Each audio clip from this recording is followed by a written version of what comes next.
जळगावचे जो विमानतळ आहे त्या ठिकाणी आपलं ट्रेनिंग जे पायलट्स असतो त्या ठिकाणी ट्रेनिंग स्कूल पण आहे.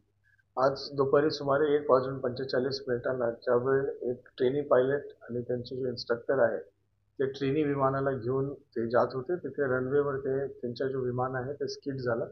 ही अत्यंत लहान घटना त्या ठिकाणी झाली आणि त्या ठिकाणी कुठल्याही प्रकारची इंजुरीज म्हणजे अगदी स्क्रॅच पण नाही झाली आणि कुठल्याही फर्स्ट एड बॉक्सचा पण वापर करण्याची वेळ आलेली नाही. विमानाला जो मायनर त्याच्यामध्ये जो डॅमेज झालेला आहे म्हणजे स्क्रॅचेस सारखा डॅमेज झालेला आहे ते इमिडिएटली दुरुस्त करण्यात आले आणि त्याच्यानंतर त्याचा पुनर्वापर पण सुरू झालेला आहे. या प्रकरणाची परिपूर्ण माहिती director general civil aviation DGCA ला पाठवण्यात पण आलेली आहे आणि विमान सेवामध्ये जळगाव जिल्ह्याच्या जळगावचे जे विमानतळ आहे त्या ठिकाणी विमान सेवामध्ये कुठल्याही प्रकारची अडचण या कुठल्याही प्रकारची बाधा ते निर्माण झालेली नाही.